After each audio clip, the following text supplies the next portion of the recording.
Hello, I'm Dylan. And I'm Kiyan. And this is Trust Your Doctor, that podcast where we go insane from doing our job too much. And then blow up. No, it didn't really blow up. So, did it blow up? Show's ending cancelled. We were cancelled by our superiors, who are ourselves, because we're going insane from doing this too much. Like we set out not to in the beginning.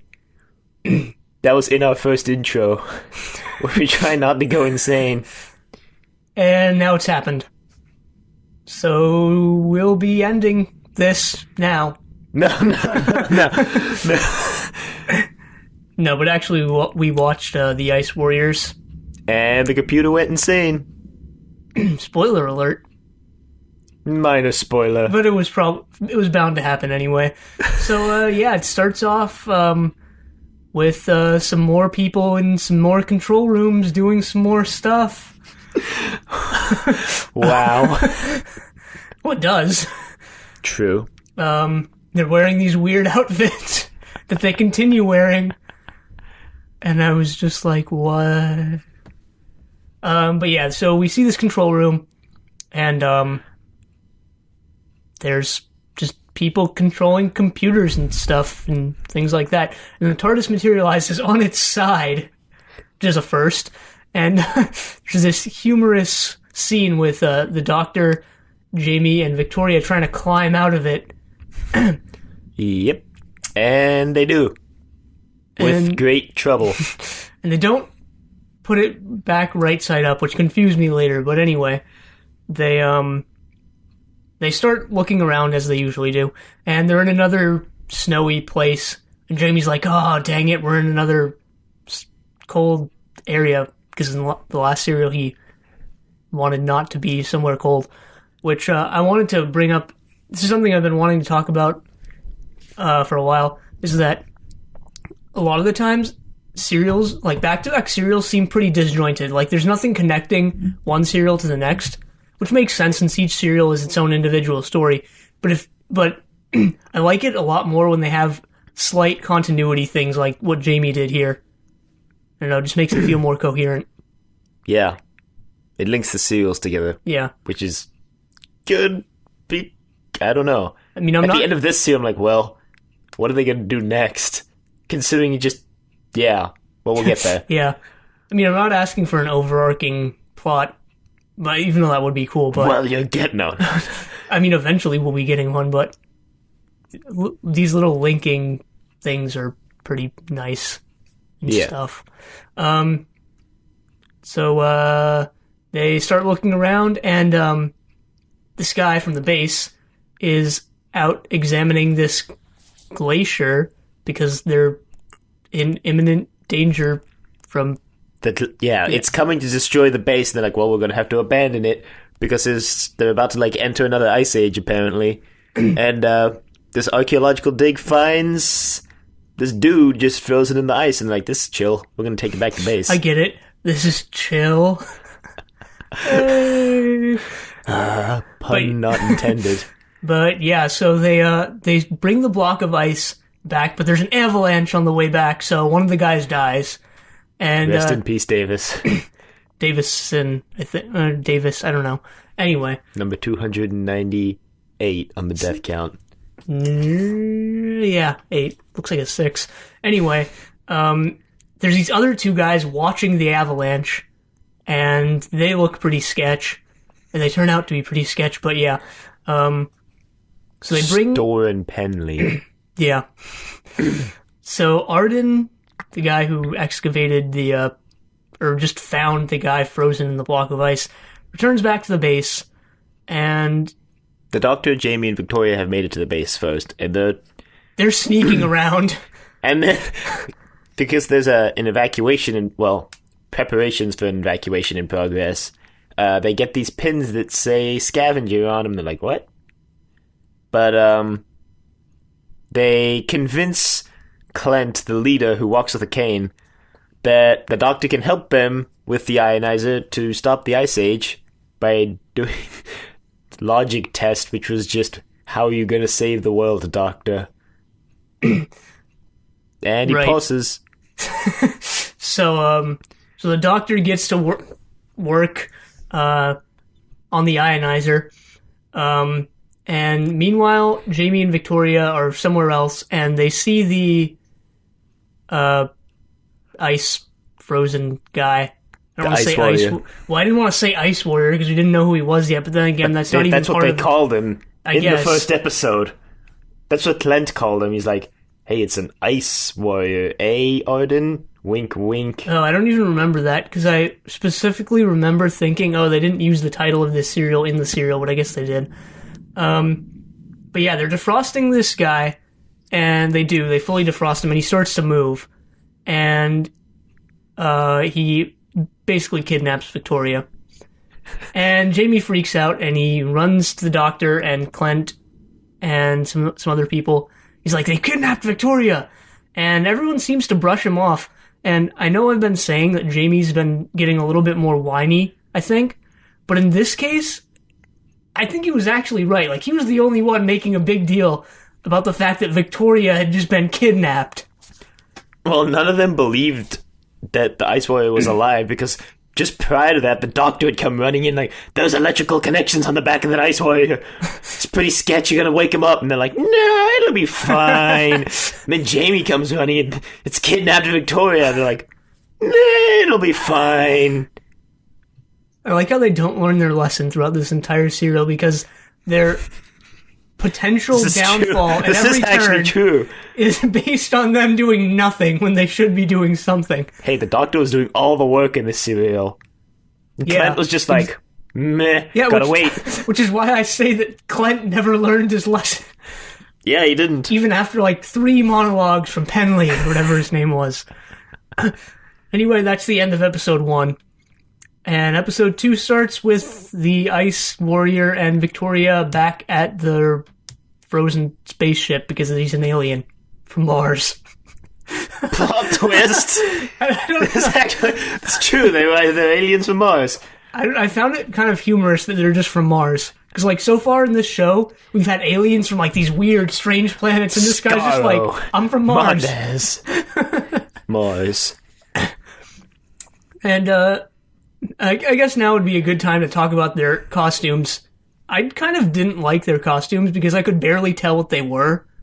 Like, were they wearing clothes? Were they not wearing clothes? Did they have fur? I mean, were they... No, I thought they were like scaly lizard type things. See, I thought that was kind of like armor. And they had those like fur...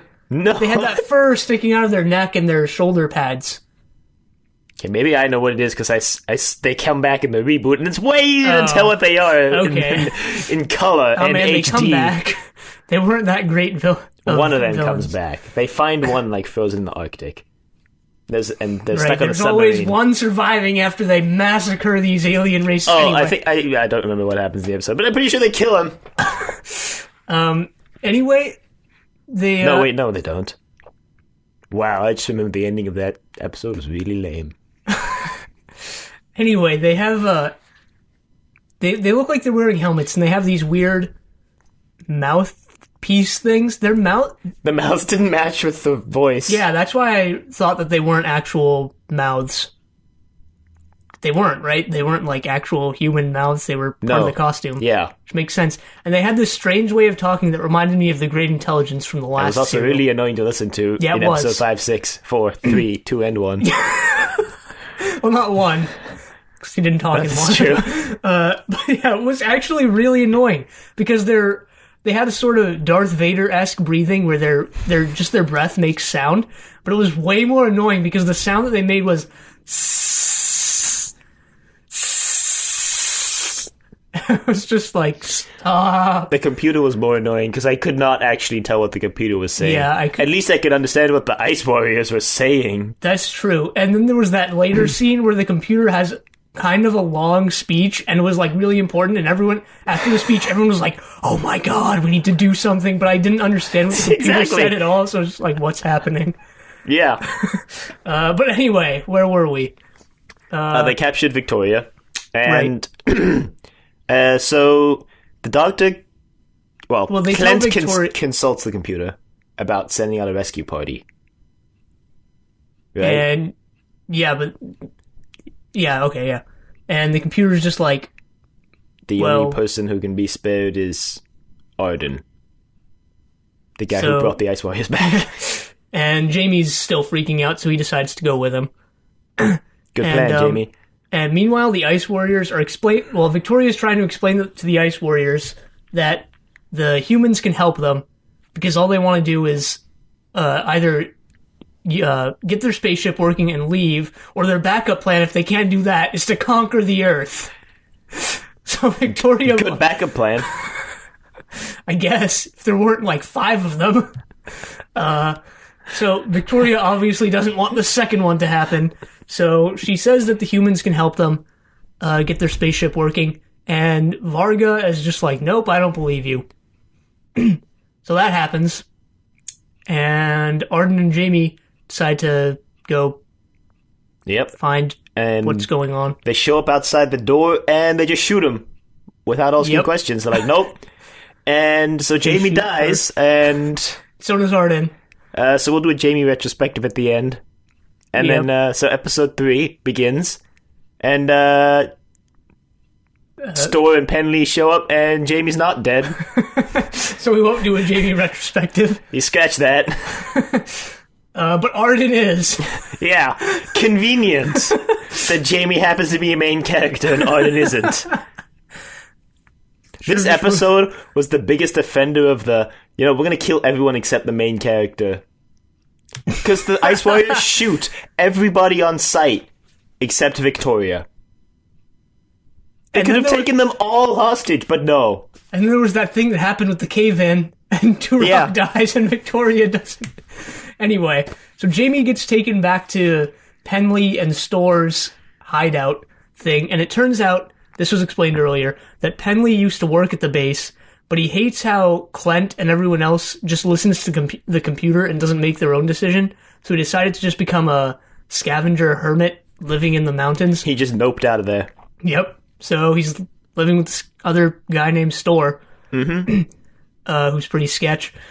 And so it turns out Jamie's been paralyzed, and he wants to go help the doctor or Victoria or something, but turns out he can't because his legs don't work. So At that point, the doctor is freaking worried, out because yeah. no one's reporting in. Arden and Jamie are responding to the communicator, and then by some luck miracle, Victoria makes a break for it, gets the communicator, and is like, "Doctor, they've killed Jamie." And he's like, "What? Quick, Victoria, you have to get out of there." And then the Ice Warriors are like, "Alright, let's shoot Victoria." For once in the serial. Yeah, we forgot to mention that Varga, the leader, also revived like a couple other Ice Warriors. His right-hand man, Zondal.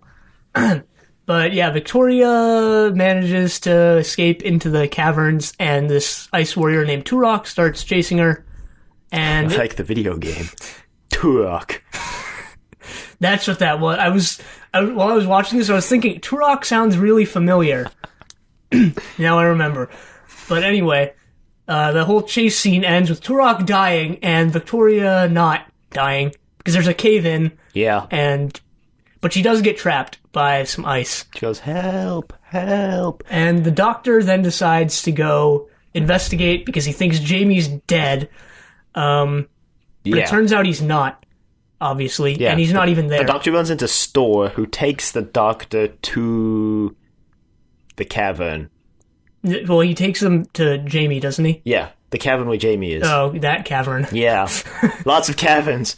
And the doctor's like, "Whoa, Jamie, it's okay. You're just paralyzed. Thank God you're alive." So Yeah. he's like, "All right, go back to the base and stuff. Well, I gotta go hang out with the Ice Warriors for a bit." So Penley decides to take Jamie back to the base.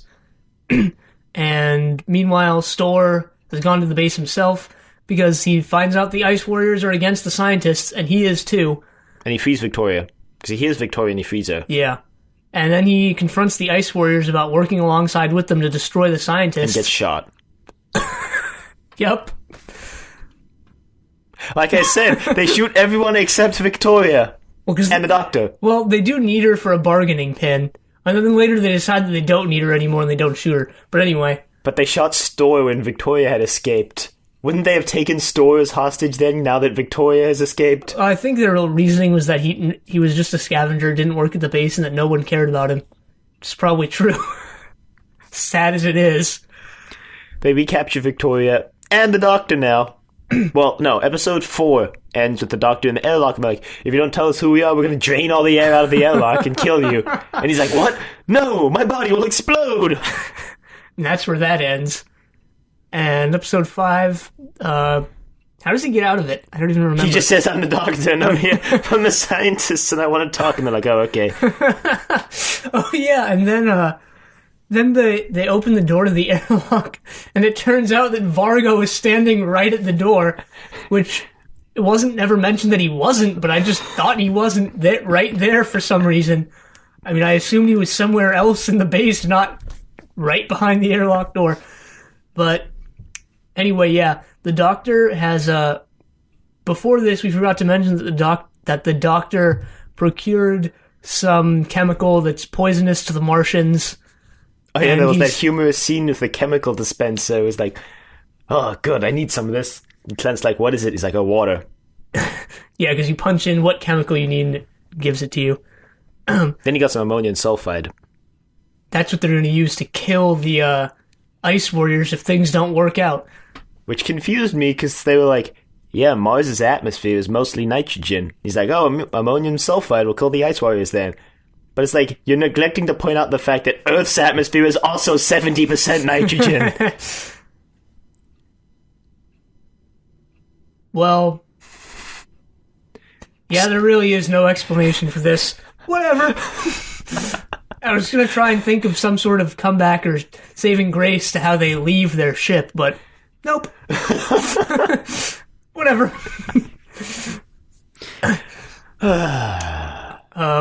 So but anyway. Yeah, the Doctor is telling Varga that they can work together, and Varga's just like, nope. What kind of power do they use? And he's like, well, I won't tell you. And they're like, well, if you don't tell us, we're going to kill this girl. And he's like, what? No. And the Doctor's like, well, whatever you need, they have it. And they're like, good. Basically how that went down. So they don't kill Victoria. Again. And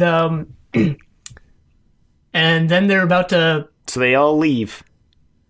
Except for Varga. Zondal. And they're stays behind. They're gonna fire on the base, and the Doctor decides to use the ammonium sulfide. So he asks Victoria to start fake crying so that he can whisper to her without Zondal hearing him. Which Zondal was he was the incompetent guard for this serial because he was right there and he didn't notice what was going on. He just had his back turned, working on the machines or whatever. Yeah, and then the Doctor couldn't get it open, and Victoria was like, look, there's water seeping into the spaceship. And Zondal's like, what? You lied. I'm gonna kill you now. Then Victoria splashes the sulfide on him, and he gets knocked out. This scene was weird, because it looked like Victoria threw it looked like the Doctor still couldn't get the bottle open, and Victoria took it and threw it across the room. That's what it looked like to me.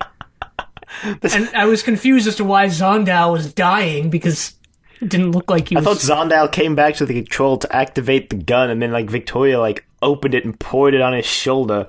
That's what it looked like to me. It just didn't look like anything to me other than her just chucking it across the room. But I don't know, apparently whatever. She got it open. But yeah, Zondal didn't notice the Doctor furiously trying to get this bottle open when he was one step behind him. Yeah, he did. Right before he killed Victoria, he's like, what is that? Give it to me. So, Zondal is dying. I don't know why they sound like the Daleks in this summary. It was more like, give it to me.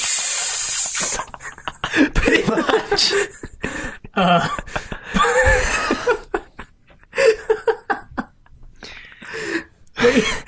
But yeah, as Zondal's dying, he decides he's going to fire the gun as his last action. So he reaches for the control panel and the Doctor tries to stop him, but he presses the switch anyway. See, I know it was supposed to be the Doctor trying to stop him, but when I was watching the scene, all I saw was Guy couldn't control his costume, and the doctor picked up his arm and put it in the right place.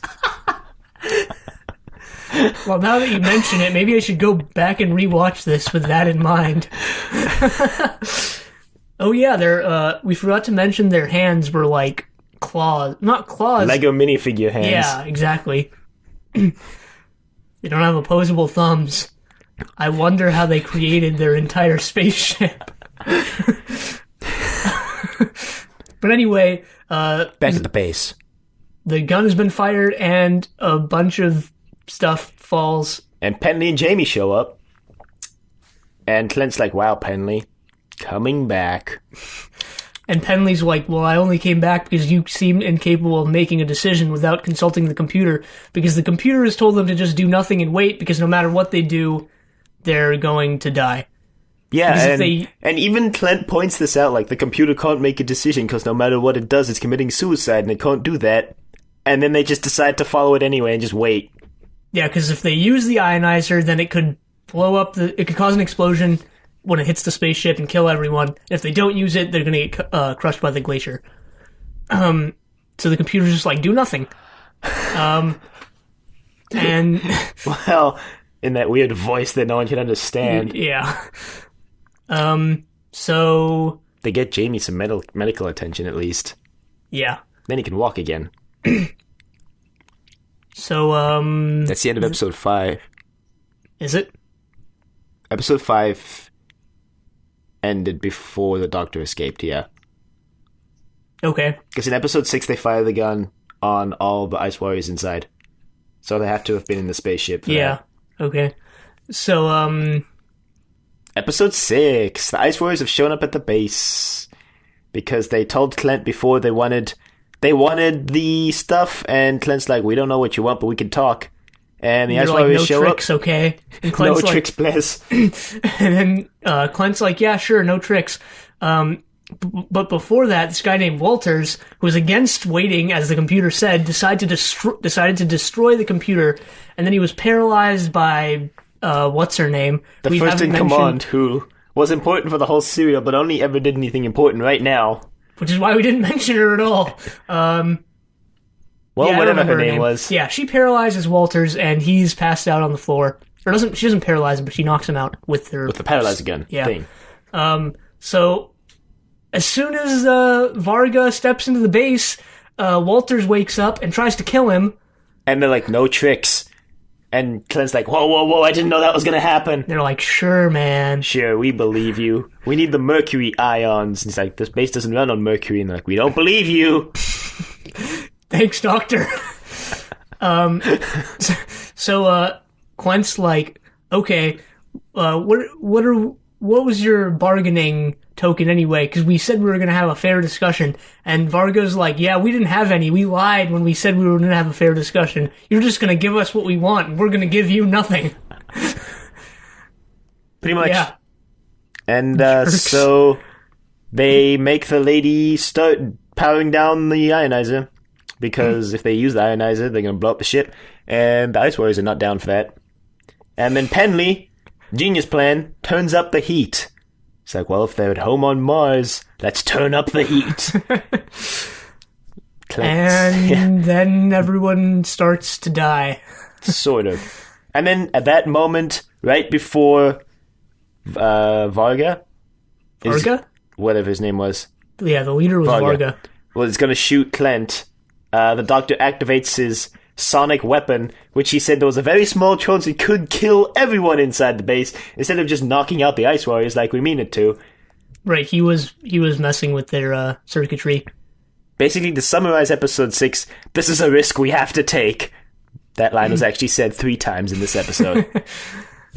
I don't know, I felt kind of disappointed with the quote-unquote weapon the Doctor concocted, because it was just like, okay, I guess he knows how to circuit this so that it kills the Ice Warriors and not the humans. Well, it doesn't kill them. Right. He just said the sonic vibrations, because they're made of more liquid than humans, would knock them out and just kind of dizzy the humans. Which neglects to mention the fact that humans are 70% water! Guess the Ice Warriors are more water. But yeah, I don't know, I felt kind of disappointed that the Doctor was just like, okay, I know how to use alien technology, but then on the other hand... He is an alien. but then, well, he says he's human in this serial, which is a different point entirely, but it was kind of weird. But anyway, on the other hand... Most definitely not human. Yeah, the Doctor usually knows how to work technology, just offhand anyway, so I was like, okay, I guess this is more understandable. Yeah. Well, he mentions yeah. at the beginning of the serial, Clint's like, so, you use a computer? And he's like, not when I don't have to. Because he does all those complicated calculations by hand. And Clint's like, we could just put this in the computer, it'd be done in like 10 seconds. Like, no, I don't trust the computer. And they have to do it anyway, but that was long ago and we neglected to mention it. So, the Doctor's sonic weapon thing works. Somehow. And then the Ice Warriors are like, well, I guess the only option is to leave. For whatever reason. So the Doctor and Victoria sabotage the weapon and they also leave. So the Doctor and Victoria get back to the base and the Ice Warriors get back to their ship. And I was like, while I was watching this, I was like, I guess they didn't run into each other on their way back to their respective places. But I guess they didn't. So, yeah, they get back to the base and they have to make a decision, but Clint still doesn't want to. So Penley's like, you know what? No, we're doing it. Because Clint was like, no, I couldn't make a decision. And then the second in command was like, no, I can't make a decision. And the Doctor's like, well, it's up to you, Penley. So Penley decides to use the ionizer and all the Ice Warriors die. The ship blows up, but not big enough to vaporize the base. Glacier stopped. And everyone lives happily ever after. And the Doctor leaves and Clint... Except those Ice Warriors who died. Yeah. And Clint reveals that he doesn't actually write his reports using the computer. He's so dependent on the computer that he doesn't use his to write reports. Yeah, he makes amends with Penley in that touching yet incredibly cheesy scene. Then the Doctor's gone. Yeah, the TARDIS dematerializes and it's right side up now somehow. I guess they put it that way off screen. Maybe the ionizer did that.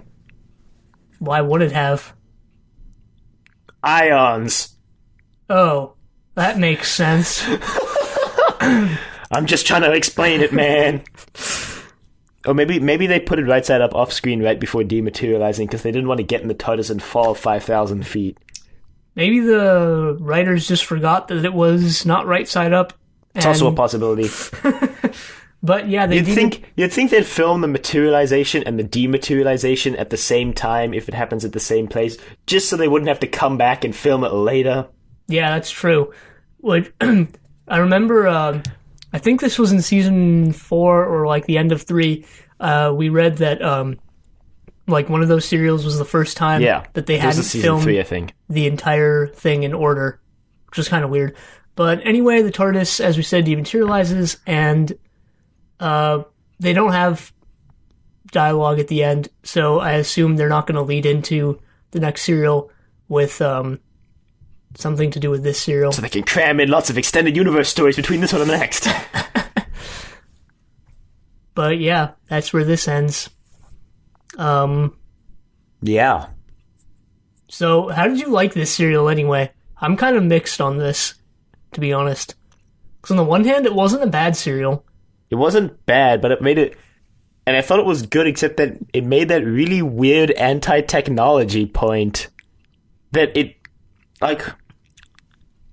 TV shows always try to make, like, a point, right? But they usually try to do it... well, not always. Not in every episode. But there's always, like, an episode where they're trying to make, like, some sort of big point about something. But they usually do it way more subtly than this episode did.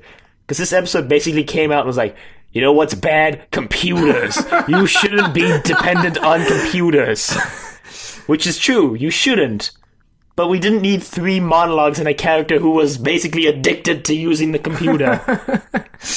Well, on the one hand, you're right. And I did think that myself. But on the other hand, it's not like this show has been like, yeah, computers, pro-technology this entire time. So I was kind of okay with them making this point. Yeah, they should have done it more subtly, but well, I think the problem I have with it is that the main focus of the episode wasn't the fact that the Ice Warriors had captured Victoria or the Doctor or Jamie. The main point of the episode was Clint doesn't want to make a decision without the computer. That's true, and I thought they were trying to, like, contrast the Doctor and Clint, because the Doctor was way more worried about his companions and, like, other people's survival. Meanwhile, Clint was like, computer, should I do stuff or should I not do stuff? Yeah. And that just made it really weird, because it was like, well, if the main focus of this episode is him not wanting to make decisions off the computer, why did we need the Ice Warriors to do this? This could have been a 2-episode Edge of Destruction type serial, with just the glacier's gonna destroy this base, and the Doctor just comes in like, yo, you should just activate the ionizer. That would have been way more boring, though. But then we could have had a whole Ice Warrior serial where they were actually fighting the Ice Warriors, Yeah, and not just like, oh, Victoria's been captured. Clint, why don't you want to do something? Like, well, we gotta wait for the computer, man. Sorry, human life isn't important to me. Well, the Ice Warriors were kind of dicks, and I feel like they wouldn't have been as dickish if they weren't in this serial. Like, if they had their own serial themselves where they were the main focus. Well, they were kind of the main focus in this serial, but they did share the spotlight with the friggin' computer. But I don't know. Well, I mean, you can write an effective serial with the Ice Warriors. Just give them a different motivation and not, we need the mercury ions from that base that just so happens to have a weapon that would destroy our nuclear reactor that's not actually a weapon, but we're going to misconstrue it as a weapon because it just so happens to be able to do that. Yeah, actually, now that I think about it, the Ice Warriors... They shot first. Yeah, well, what basically screwed them over in the end was that they just jumped to conclusions all the time. Basically. Like, I'm pretty sure the Doctor would have actually helped them if they just wanted to leave the planet, except they realized that they couldn't do that without the mercury ions, and instead of just asking for them, they're like, nope, we're just gonna go in there and take them.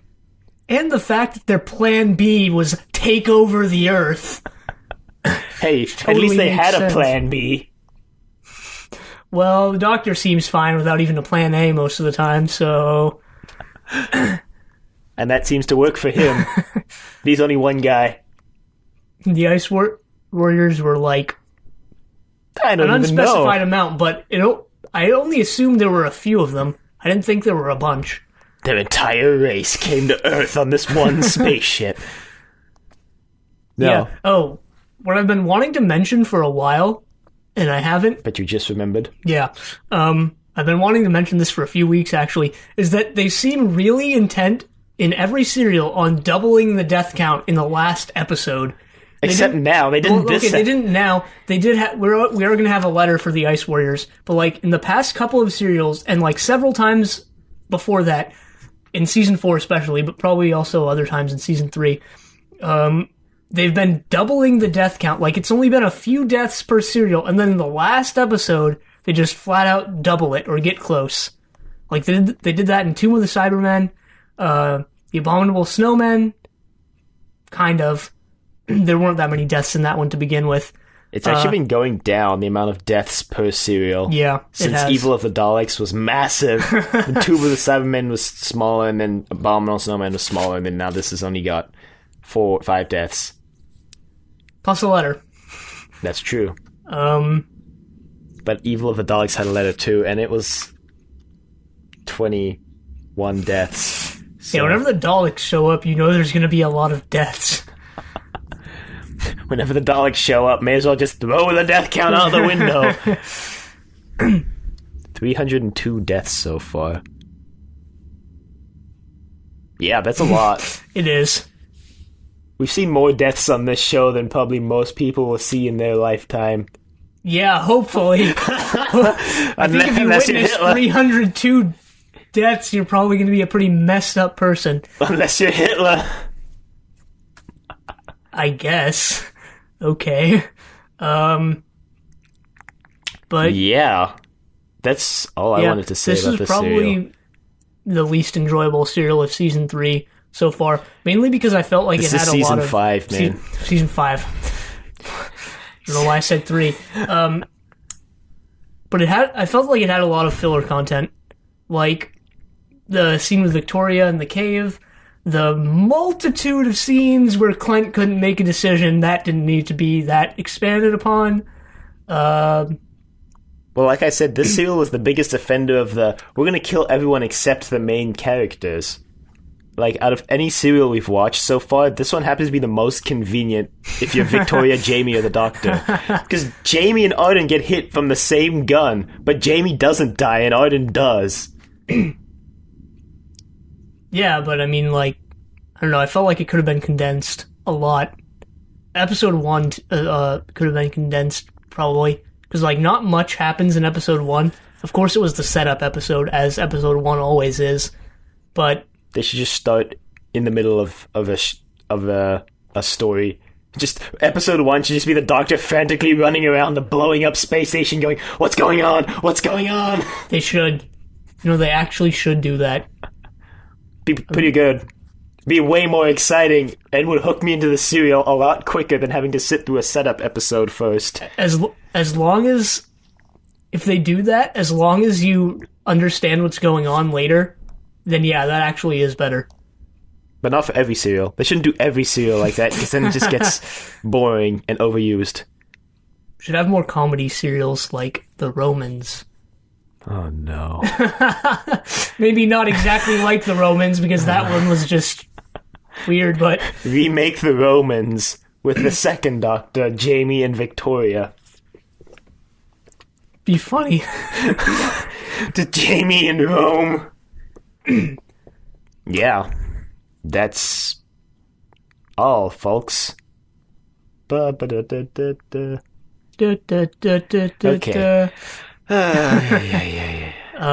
So, no emails this week, as is the norm. But you can email us at the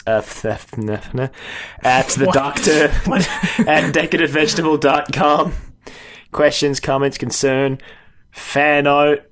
Maybe you've drawn a picture of what you think we look like, because we've never shown our face. So maybe my voice or maybe Kiyan's voice makes you think of some really weird face. I don't know. Check out the website, decadentvegetable.com, with the death count and the kill count and episodes on the website if you're too lazy to listen to them on iTunes, which you should check out on iTunes. Give us a rating on iTunes. And check us out on Facebook at Trust Your Doctor. Yep, but next week we are watching The Enemy of the World, which totally doesn't give away what it's about for once. Yeah. Which is something to look forward to. But until then, the end.